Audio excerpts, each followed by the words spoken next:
महाराष्ट्राचे गृहराज्यमंत्री योगेश कदम यांच्या वक्तव्यावर वंचित बहुजन आघाडीचे प्रमुख प्रकाश आंबेडकर यांनी तीव्र प्रतिक्रिया व्यक्त केली आहे। आंबेडकर यांनी मुख्यमंत्री देवेंद्र फडणवीस यांना योगेश कदम यांना मंत्रिमंडळातून बडतर्फ करण्याची मागणी केली आहे। तसेच राज्य सरकारवर राजकीय लकवा आल्याची आरोप केला आहे। मी कालच 1,500-2,000 पानाचं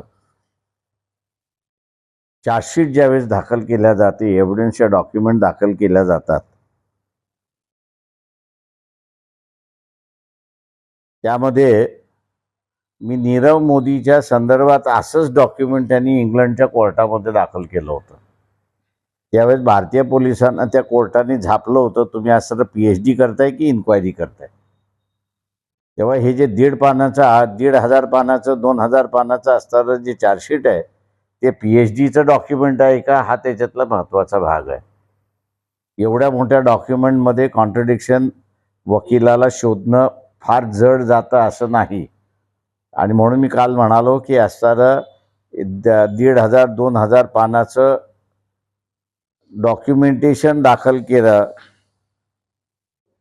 तर याचा अर्थ कुठे नाही कुठेतरी इंटरनल कॉन्फ्लिक्ट्स ज्या आहेत त्या बाहेर आणलेल्या आहेत, एकमेकाला विरोधाभासचं स्टेटमेंट आलेलं आहे, आणि त्याचा फायदा घेत वकील मंडळी आपल्या असणाऱ्या आशिलाला सोडवतात असा भाग त्या ठिकाणी आहे। तेव्हा हे पहिल्यांदा ज्यांनी असणारं 1,500-2,000 पानाचं डॉक्युमेंट दाखल केलेलं आहे त्याच्याकडून पहिल्यांदा शासनाने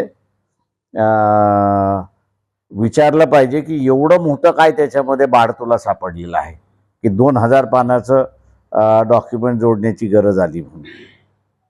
तिथे आरोपी, विटनेस आणि एव्हिडन्स या 3 गोष्टींची गरज असते। ते एव्हिडन्समध्ये तुमच्याकडे काय काय एव्हिडन्स आहे तो त्या ठिकाणी दाखवावा लागतो त्या ह्याच्यामध्ये, आणि एव्हिडन्समध्ये मारलेले वेपन्स, यूज केलेले वेपन्स, गाडी, घोडा, टेलिफोन, मोबाईल जे आहेत ते सगळे येतात। आता हे डिस्क्राईब करायला 2,000 पानं लागत असतील तर त्या पोलिसाची क्यू करावी अशी मला वाटते। योगेश कदम राज्यमंत्री, महाराष्ट्र शासन यांनी जे इनसेन्सिटिव्ह स्टेटमेंट केलं, असंवेदनशील वक्तव्य केलं पुण्याच्या अतिप्रसंगाच्या संदर्भात, हे दुर्दैवी असं मी त्या ठिकाणी मानतो। कुठल्याही घटनेवरती सामान्य माणूस हा शोक व्यक्त करतो, दिलगिरी व्यक्त करतो, परंतु मंत्रिपदावरती बसलेले मंत्री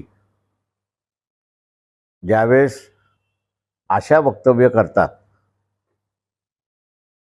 त्यातून बळ पोलीस खात्यालाही मिळतो आणि आरोपीलाही मिळतो अशी असणारी परिस्थिती आहे।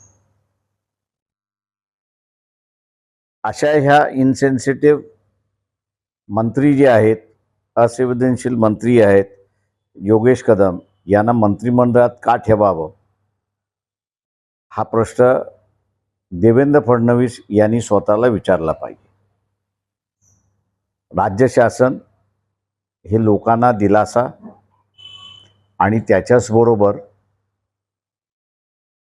सुरक्षितता देणार आहे।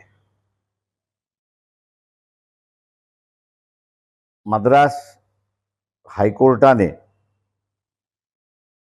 बाबरी मस्जिदची दंगल ज्यावेळेस झाली आणि त्याच्याचबरोबर असणाऱ्या सिखांची दंगल झाली त्यावेळेस सामान्य माणसाला इजा झाली तर शासनाने नुकसान द्यावं असं त्याच्यामध्ये प्रावधान केलं होतं।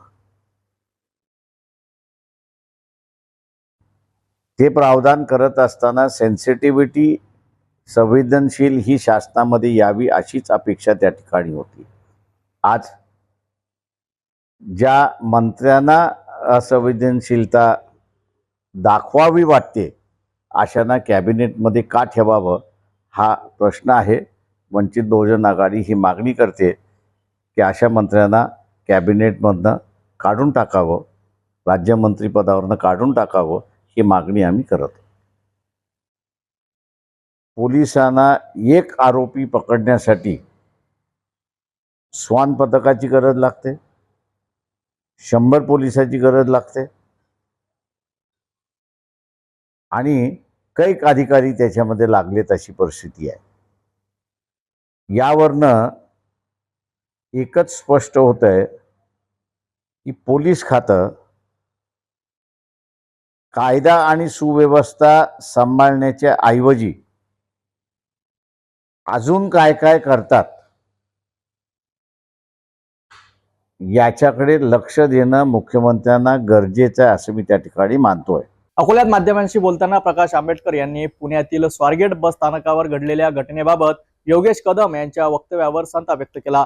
असे वक्तव्य केवळ बेजबाबदार नाही तर सरकारची असंवेदनशीलता स्पष्ट करणारे असल्याचे तेवादे म्हणाले आहेत. तर हे होते आजचे सर्वात मोठे राजकीय वादळ. प्रकाश आंबेडकर यांच्या या भूमिकेनंतर महाराष्ट्र सरकार आणि पोलीस प्रशासन यावर काय प्रतिक्रिया देतात हे पाहणे महत्त्वाचं ठरेल.